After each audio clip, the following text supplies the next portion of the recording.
At the Sports History Network, we're proud to introduce you to a new sponsor for our podcasts. It's Home Field Apparel, your premium collegiate apparel brand right out of Indianapolis. They've got incredibly comfortable t-shirts, plus they're officially licensed with vintage college designs. They have over 150 plus colleges available now and always adding more. Homefield digs through the archives and history of your school to find unique logos, mascots, and moments to make thoughtful designs for your school. When you shop today, new customers can get a 15% discount off their first purchase using the promo code SPORTSHISTORY at checkout. You can learn more at homefieldapparel.com. Now it's time to take a sports break, a look at sports history on a daily basis. Hello, my friends of sports history. This is Darren Hayes of the Sports Jersey Dispatch podcast. Welcome once again to the Pigpen, your place for all things great in sports history. And we have a great episode coming on today for this sports break. We're going to talk about some of the greatest athletes and some of the greatest events that occurred on September 2nd throughout history.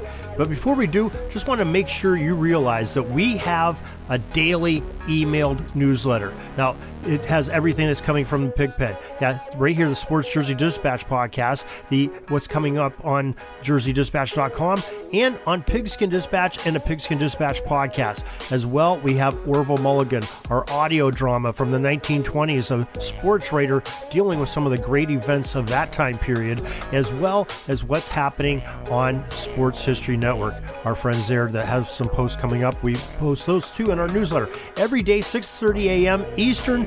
You can get it by simply signing up either on Pigskin Dispatch, jerseydispatch.com, or on the show notes of this very podcast. Let's get into your sports break, your sports history for September 2nd. Start off in the year 1956.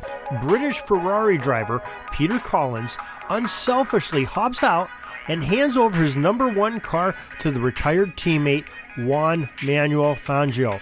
Now, during the season-ending Italian Grand Prix at Monza, Fangio ended up finishing second, and it allowed him to win the F1 World Drivers' Championship for that year. Collins knew he needed a car, needed that ride to win that championship, unselfishly gave him his very own car. That is great sportsmanship. That's a great teammate, and one that was remembered all these years later. Now, September 2nd, 1957, Milwaukee Braves first baseman Frank Torre, number 14, scored 6 runs to tie an MLB record. With the offense, it was not a wonder that the Braves went on to rout the Chicago Cubs 23-10 in that game. Big score by some big offense by Frank Torre. September 2nd, 1962, St. Louis first baseman number 6 Stan Musial recorded his 3,516th hit in the Cardinals' 4-3 loss versus the New York Mets. Well, hitting safely here pushed Musial past Tris Speaker into second place behind only Ty Cobb on the Major League Baseball's all-time list. September 2nd, 1965, the Chicago Cubs legend Ernie Banks, number 14, hit his Major League Baseball 400th career home run off of Curt Simmons, who wore number 31 that season. This Ernie Banks blast over the wall propelled Chicago to a 5-3 victory over the St. Louis Cardinals at Wrigley Field.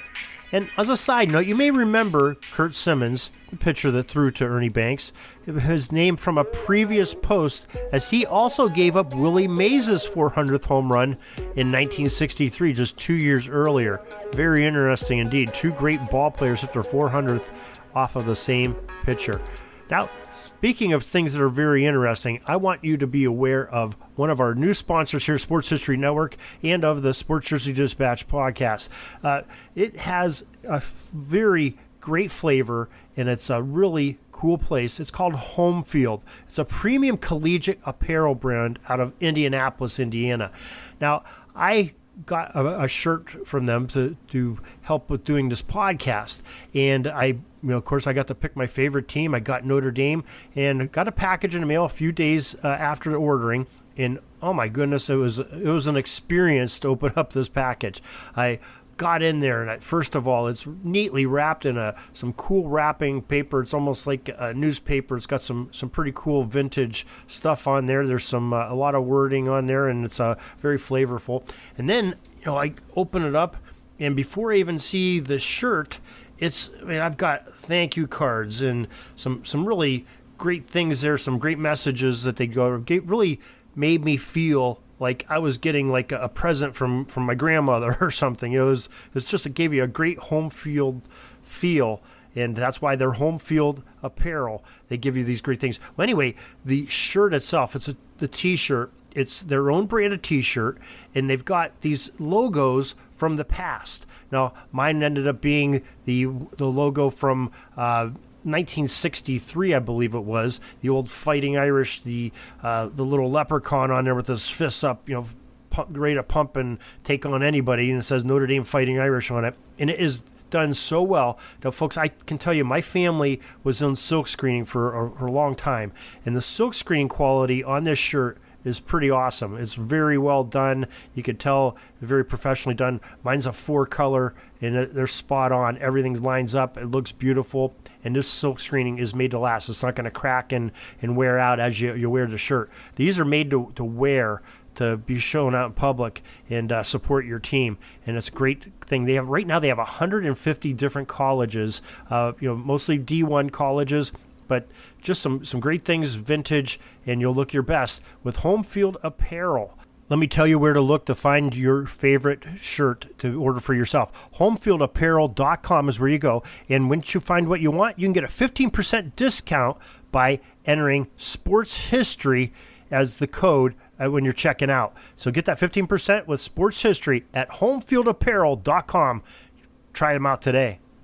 Now, speaking of sports history, let's get back to our sports history for September 2nd. 1966 is the year Joe Auer, number 32, a former Georgia Tech player, returned the opening kickoff 95 yards for a Miami Dolphins touchdown in the Dolphins' first ever AFL regular season game. Their opponent, the Oakland Raiders, ended up going on to win that game 23-14 at the Orange Bowl in front of over 26,000 fans.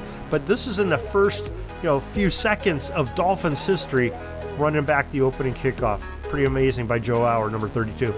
September 2nd, 1972, Chicago Cubs pitcher Milt Pappas, number 32, tossed a no-hit gem against the San Diego Padres lineup, resulting in an 8-0 Cubs win. September 2nd, 1978, the New York Yankees right fielder Reggie Jackson, number 44, hit his 20th home run of the season in a 6-2 home victory over the Seattle Mariners. Mr. October was the 19th MLB player to hit 20 home runs in 11 straight seasons. Pretty amazing. September 2nd, 1987, Houston Astros outfielder Kevin Boss, number 17, became the first National League player to switch hit home runs in a game twice in one season in the Astros' 10-win victory over the Chicago Cubs. And on September 2nd, 1990, Toronto Blue Jays pitcher number 37, Dave Stieb, threw an MLB record 9th no-hitter of the season. Pretty amazing stuff, as he and the Jays knocked off Cleveland 3-0 on that day. And finally, we have September 2nd, 2001, more history at the European Grand Prix circuit. German Ferrari driver Michael Schumacher, in the number 1 car, won the Belgian Grand Prix at the Circuit de Spa-Francorchamps for his record 52nd F1 Grand Prix victory. That is your sports break for today. Some great history was shared today, and we're glad that you could join us for it. If you want to get more, just like we said, sportshistorynetwork.com, different podcasters, different sports, different eras, a lot to listen to there. Also go to jerseydispatch.com, our home website, and Pigskin Dispatch if you're interested in some strictly football history. Till tomorrow, everybody, have a great sports history day. We're dribbling around and see the shot clock's almost out, so we got to put up our shot and come back tomorrow for some more great sports history. We invite you to check out our websites, jerseydispatch.com and pigskindispatch.com. Not only see the daily sports history, but to experience the preservation of great events and people that play the games. Find us on Pigskin Dispatch. It's also on social media outlets of Facebook, Twitter, Instagram, and don't forget the Pigskin Dispatch YouTube channel to get all your daily sports history. Pigskin Dispatch is happy to be associated with the Sports History Network, the sports headquarters of yesteryear, found at sportshistorynetwork.com. This podcast is part of the Sports History Network, your headquarters for the yesteryear of your favorite sport. You can learn more at sportshistorynetwork.com.